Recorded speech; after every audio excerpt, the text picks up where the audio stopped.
Hello guys, welcome to our channel. This is Teja. ప్రస్తుతం మనతో పాటు సీనియర్ జర్నలిస్ట్ జగదేవ్ గారు ఉన్నారు. నమస్తే సార్. నమస్తే. సో వివి వినాయక్ గారు, అతను యాక్చువల్గా మనందరికీ డైరెక్టర్గా పరిచయం. సో ఫస్ట్ టైం అతను రాజకీయాల్లోకి వెళ్తున్నట్టు ఒక వార్త అయితే వెలుగులోకి వచ్చింది. ముఖ్యంగా వైఎస్ఆర్సీపీ పార్టీకి సంబంధించి మొత్తం కూడా ఆయనే చూస్తున్నారు, ఎవరెవరు ఎక్కడి నుంచి పోటీ చేయాలన్నది కూడా. అండ్ ఇంకొకటి, ఆయన కూడా ఏలూరు, కాకినాడ, రాజమండ్రికి సంబంధించిన ఆ ప్లేసుల్లో కూడా ఆయనే చూస్తున్నారని కూడా కొన్ని వార్తలు అయితే బయటకు వచ్చాయి. మరి ఇతను ఎక్కడి నుంచి పోటీ చేస్తారన్నది కూడా చూడాలి. అతను కూడా పోటీ చేస్తారని. సో అన్నీ కూడా మీరేం చెప్తారు? జగన్మోహన్ రెడ్డి గారు తెలంగాణ వచ్చిన నేపథ్యంలో మాజీ ముఖ్యమంత్రి కేసీఆర్ గారిని పరామర్శించడానికి వచ్చి, అలాగే తన నివాసం లోటస్ పాండ్ దగ్గర ఉన్నప్పుడు లోటస్ పాండ్కి బివి వినాయక్ గారిని పిలిపించుకున్నారో సంథింగ్, బివి వినాయక్ గారే ఇంట్రెస్ట్గా వెళ్ళారో తెలియదు, కానీ వెళ్ళి కలిశారని వార్తలు ఉన్నాయి.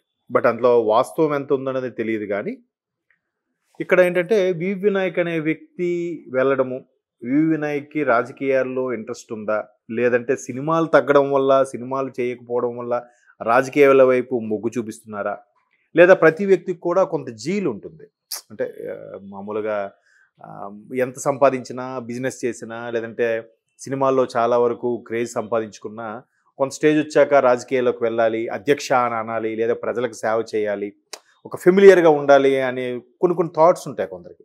మేబీ ఈయనకి అలా ఉందా, లేదంటే ఈయన్ని ఎవరైనా పిలిపించారా అని తెలియదు. కానీ మొత్తానికి ఈయన జగన్మోహన్ రెడ్డి గారు కలిశారని, జగన్మోహన్ రెడ్డి గారు పార్టీ తరఫున పోటీ చేస్తారంటే దానికి ఈయన సుముఖత వ్యక్తం చేసినట్టుగా కూడా కొన్ని వర్గాల వారు మాట్లాడుకుంటున్నారు. వైసీపీ శ్రేణులు కూడా వైరల్ చేస్తున్నారు దాన్ని.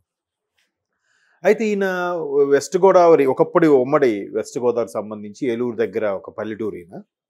కాకపోతే ఈయన మచిలీపట్నం నుంచి కానీ, కాకినాడ నుంచి కానీ, రాజమండ్రి నుంచి కానీ, ఏలూరు కాదు, ఏలూరు సొంతూరు అయినా కానీ ఈ మూడింటి నుంచే ఎక్కువగా ప్రస్తావన వినిపిస్తోంది. ఈ మూడిట్లో ఏదో ఒక నియోజకవర్గంకి ప్రాతినిధ్యం వహించవచ్చు అన్నట్టు కూడా వార్తలు వస్తున్నాయి.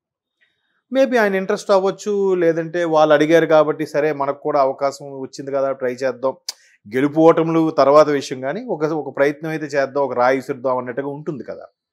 సో అలాగ వచ్చింది. అయితే ఇప్పుడు టాపిక్ అది అసలు కాదు. వి వినాయక్ గారు రాజకీయ నేపథ్యం ఉందా, లేదా రాజకీయాల్లోకి రావాలనుకుంటున్నారా, లేదా అతను సరదా తీర్చుకోవాలనుకుంటున్నారా విషయం పక్కన పెడితే, వి వినాయక్ అనే వ్యక్తి ఇండస్ట్రీలో ఒక సూపర్ స్టార్కి రెండు కళ్ళల్లో ఒక కన్ను. ఎవరా సూపర్ స్టారు? మన నందమూరి తారక రామారావు, జూనియర్ ఎన్టీఆర్ గారికి వి వినాయక్, రాజమౌళి గారు ఇద్దరు రెండు కళ్ళు ఎప్పుడు కూడా. వాళ్ళిద్దరి కెరియర్ని, జూనియర్ ఎన్టీఆర్ గారి కెరియర్ని ఒక స్థాయికి తీసుకొచ్చి నిలబెట్టారు అని చాలామంది విశ్లేషకుల అభిప్రాయం, నా అభిప్రాయం కూడా. ఎందుకంటే కెరియర్లో first hit student number 1 Rajamouli గారు ఇచ్చారు. కెరీర్లో ఫస్ట్ బ్లాక్ బాస్టర్ ఇచ్చింది వి వినాయక్ గారు ఆది సినిమాతో కదా. ఆ తర్వాత అదుర్సు సూపర్ హిట్. అంటే తెలంగాణ ఉద్యమ నేపథ్యంలో సరిగ్గా ఆడలేదేమో, కానీ ఇప్పుడు టీవీలో అది 100 days అవుతుంది. అది టీవీలో శాటిలైట్లో 100 days వేస్తున్నారా, నిజంగా 100 days వేసేసి ఉంటారు అదుర్సు. ఆ కామెడీ కానీ, ఆ టైమింగ్ కానీ, ఆ స్టోరీ కానీ చాలా బాగుంటుంది. ఇకపోతే రాజమౌళి గారు నాకు తెలిసి ఎక్కువ సినిమాలు చేసింది ఎన్టీఆర్ గారితో. స్టూడెంట్ నెంబర్ 1 కానీ, తర్వాత సింహాద్రి, యమదొంగ, ఇప్పుడు RRR. 4 సినిమాలు ఇంకెవరితోనూ చేయలేదుగా, ఒక్క ఈయనతోనే చేశారు.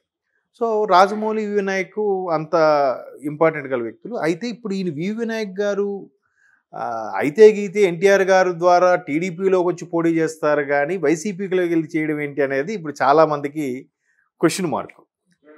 సో మేబీ ఎన్టీఆర్ గారే వైసీపీ వైపు వెళ్ళినప్పుడు ఈయన రెఫరెన్స్ ఇచ్చారా, లేదా ఈయన ఏమైనా సిఫారసు చేశారా అనే కూడా కొన్ని సందేహాలు వ్యక్తమవుతున్నాయి. బట్ వి వినాయక్ గారికి కూడా కొంత ఇన్ఫ్లుయెన్స్ ఉంది కాబట్టి, ఆయన ఒక మంచి దర్శకులు కాబట్టి, ఠాగూరు చాలా మంచి సినిమాలు తీశారు కదా, మంచి commercial director, Lakshmi, Chennakesava Reddy. So ఇట్లాంటి వి వినాయక్ గారికి ఆ స్థాయి ఇన్ఫ్లుయెన్స్ ఉంది. జనరల్గా సినిమా ఇండస్ట్రీలు ఎక్కువగా పరిచయాలు టీడీపీ వైపు ఉంటాయి, కానీ ఇట్లా వైసీపీ వెళ్ళడం ఏంటి, మేబీ ఎన్టీఆర్ఏ సిఫారసు చేశారా, ఎన్టీఆర్ ఈ మధ్యకాలంలో టీడీపీకి దూరంగా ఉంటున్నారు కాబట్టి ఈయనే సిఫారసు చేసి పంపించారా అనే వార్తలు కూడా కొన్ని వస్తున్నాయి. లేకపోతే చెన్నకేశ్వరరెడ్డి స్టైల్లో అంటే పొలిటీషియన్స్కి ఏమన్నా స్క్రిప్ట్ రాస్తారా సార్ క్యాంపెయిన్కి? క్యాంపెయిన్ అంటే చాలా మంది గోస్ట్ రైటర్లు ఉంటారండి, చాలా మంది. క్యాంపెయిన్కి డైరెక్టర్ గారే రాయక్కర్లేదు, మంచి మంచి రైటర్స్ ఎవరైనా రాయొచ్చు. దానికి తగ్గట్టుగా చాలా వరకు ఉంటారు కూడా కొంతమంది, వాళ్ళని హైర్ చేసుకుంటారు ఆ పర్టికులర్గా ఎలక్షన్స్ టైంలో. హోర్డింగ్లకు కానీ, క్యాన్వాసింగ్ సంబంధించి కానీ, యాడ్స్ సంబంధించి కానీ, ఎలక్షన్స్ టైంలో కొన్ని రకాల పాటలు కూడా రిలీజ్ చేస్తారు పార్టీల తరఫున. క్యాన్వాసింగ్ వ్యాన్ తిరుగుతూ ఉంటాయి కదా. సో అటువంటివి కానీ వాళ్ళు కొంత రైటర్ని హైర్ చేస్తారు, వాళ్ళకి పే చేస్తారు, వాళ్ళు రాస్తారు కూడా. బట్ ఎంత స్టార్ డైరెక్టర్ని అయితే పెట్టుకోరు. బట్ ఈయనకి మచిలీపట్నంలో కానీ, కాకినాడ కానీ, రాజమండ్రి కానీ ఏదో ఒకటి, అది ఐదు పార్లమెంట్ నియోజకవర్గమా లేదంటే అసెంబ్లీ నియోజకవర్గమో తెలియదు కానీ ఒక స్థానం నుంచి పోటీ చేసే అవకాశం ఉందని వార్తలు వస్తున్నాయి. దానికి ఈయన కూడా వైసీపీ తరఫున సుముఖంగా ఉన్నారట మన వైవి వినాయక్ గారు. అయితే జనరల్గా ఏ ఇండస్ట్రీ, ఎస్పెషల్లీ సినిమా ఇండస్ట్రీకి సంబంధించి ఎక్కువగా పార్లమెంట్ వైపు మొగ్గు చూపిస్తూ ఉంటారు. అంటే అసెంబ్లీ అంటే లోకల్గా ఉంటుంది, పార్లమెంట్ అంటే నేషనల్ లెవెల్లో ఉంటుంది, కొంత గ్రిప్ వస్తుంది, కొంత ఇన్ఫ్లుయెన్స్ పెరుగుతుందనే ఉద్దేశం, మరే ఇతర కారణాలు తెలియదు. ఈవెన్ ఇంతకుముందు హిస్టరీ తీసుకున్నా కూడా మ్యాక్సిమం హీరోలు కానీ, ప్రొడ్యూసర్లు కానీ ఎంపీగా చేసిన దాఖలాలే ఉన్నాయి. ఇప్పుడు మురళీమోహన్ గారు, కృష్ణ సూపర్ స్టార్ కృష్ణ గారు, జమున గారు ఒకప్పుడు వాళ్ళు, తర్వాత జనరేషన్ వాళ్ళు కూడా చాలామంది ఉన్నారు కదా. చిరంజీవి గారు రాజ్యసభ చేశారు, పార్టీ విలీనం చేసిన తర్వాత రాజ్యసభ చేశారు, బట్ లోక్సభ చేయలేదు. సో అలాగా జయప్రద గారు లాంటి వ్యక్తులు సినిమాల్లో చాలా వరకు చేశారు. జయసుధ గారు మళ్ళీ ఎమ్మెల్యేగా చేశారు కానీ. సో అలాగా ఉంది కాబట్టి ఎంపీకి ఎక్కువగా మొగ్గు చూపుతుంటారు. అది మరి ఎన్టీఆర్ గారు రిఫరెన్స్ చేశారా ఏంటి అనేది విషయం తెలియదు కానీ లోపాయకారంగా ఇట్లా ఈయన కూడా రిఫరెన్స్ ఇచ్చుంటారు అనే వార్తలు అయితే కొన్ని వస్తున్నాయి. దాంట్లో వాస్తవం ఎంత ఉందో మనకు తెలియదు. బట్ మొత్తానికి వివి వినాయక్ గారు మాత్రం వైసీపీ తరఫున బరిలోకి దిగబోతున్నట్టుగానే ఎక్కువ మంది, నాకు ఇన్ఫర్మేషన్ ఇచ్చిన ఎక్కువ మంది మీడియా మిత్రుల్లో ఈ విషయం చెప్పారు. లేదు వివి వినాయక్ వస్తున్నారు, పోటీ చేస్తున్నారు అంటాను. మేబీ అంటే సినిమాల్లో క్రేజ్ తగ్గడం, మరి ఈ మధ్యకాలంలో సినిమాలు ఏం లేవు. హీరోగా సినిమా ఏదో ట్రై చేశారు, బహుశా అది రిలీజ్ అయింది లేదు కూడా నాకు తెలియదు. వివి వినాయక్ గారు హీరోగా కూడా స్క్రిప్ట్ రెడీ చేశారు, కొంత షూటింగ్ షెడ్యూల్స్ కూడా కొన్ని రెడీ అయ్యాయి, షూటింగ్ పూర్తి. ఆయన హీరోనా? ఆయన హీరోగా. బట్ అవి కూడా తెర మీద సరిగ్గా రాలేదు. మేబీ ఇదొక యాంగిల్, ఇప్పటి నుంచో ఉన్న కోరిక అయి ఉండొచ్చు, ఇటువైపు కూడా డైవర్ట్ అవుతున్నట్టుగా ఇన్ఫర్మేషన్ ఉంది. చూద్దాం, ఇంకా 1 or 2 days తెలియనా, లేదంటే సంక్రాంతి తర్వాత మనకు అన్ని క్లారిటీ వస్తుంది. ఎందుకంటే చాలా వరకు వైసీపీ వాళ్ళు కూడా సిట్టింగ్ వాళ్ళని మార్చుతూ ఉంటున్నారు. మిగతా వాళ్ళు కూడా వాళ్ళు జంప్ జలానికి రెడీగా ఉన్నారు, టీడీపీ జనసేనకి వెళ్దాం అనుకుంటున్నారు. టీడీపీ జనసేన అలయన్స్ అయింది కాబట్టి అక్కడ ఆల్రెడీ సీట్ల సర్దుబాటులో కొద్దిగా డిఫికల్ట్గా ఉంది కాబట్టి ఇంకా ఆప్షన్ లేదు కాబట్టి ఖచ్చితంగా వైసీపీలో ఉండిపోవాలి, లేదా కాంగ్రెస్ వైపు షిఫ్ట్ అవ్వాలి కదా. సో అలాంటప్పుడు సీట్లు బాగా ఖాళీ అవుతాయి కాబట్టి వివి వినాయక్ గారికి మనం అనుకుంటున్నట్టుగా మచిలీపట్నం కానీ, కాకినాడ, ఏలూరు వీటిలో ఏది ఇచ్చినా కూడా ఆయన ఎక్కడో దగ్గర పోటీ చేసే అవకాశం అయితే ఉండుండొచ్చు. సరదా ఏముంది, పోటీ చేయొచ్చు కదా సరదాగా. సరే గెలిస్తే గెలిచాము, లేదంటే లేదు, ఒక ప్రయత్నం అయితే చేద్దామని ఫీలింగ్ ఉంటుంది కదా. అలా వస్తున్నారన్నట్టు కూడా వార్తలు వస్తున్నాయి. 80% కన్ఫర్మ్ అన్నట్టుగా కూడా చెప్తున్నారు. మిగతా 20% చెప్పలేము. మేబీ ఆయన పర్సనల్గా కలవడానికి, ఒకవేళ ఆయన ఎక్కడి నుంచి పోటీ చేసినా కానీ గెలిచే అవకాశాలు ఉంటాయా? గెలిచే అవకాశాలు తక్కువ అండి. అంటే ఐఎమ్ నాట్ డిస్కరేజ్ హిమ్. అంటే ఆయన అప్పుడే మనం ఇంకేం కన్ఫర్మ్ ఆల్ లేదు, సూలు లేదు, కొడుకు పేరు సోమలింగం ఉన్నట్టుగా ఇంకేం అవ్వకుండానే అటువంటి కొత్తగా ఎంటర్ అయ్యే వాళ్ళకి డిస్కరేజ్ చేయడం కరెక్ట్ కాదు. బట్ వైసీపీకి అయితే వ్యతిరేకత ఉంది కదా ఆంధ్రప్రదేశ్. అంటే ఇప్పుడు వైసీపీకి ప్రతి ఒక్క ఎమ్మెల్యే కూడా ఇంపార్టెంట్ కదా గెలవడం. అవును అవును. సో అందుకని అడుగుతున్నాను నేను.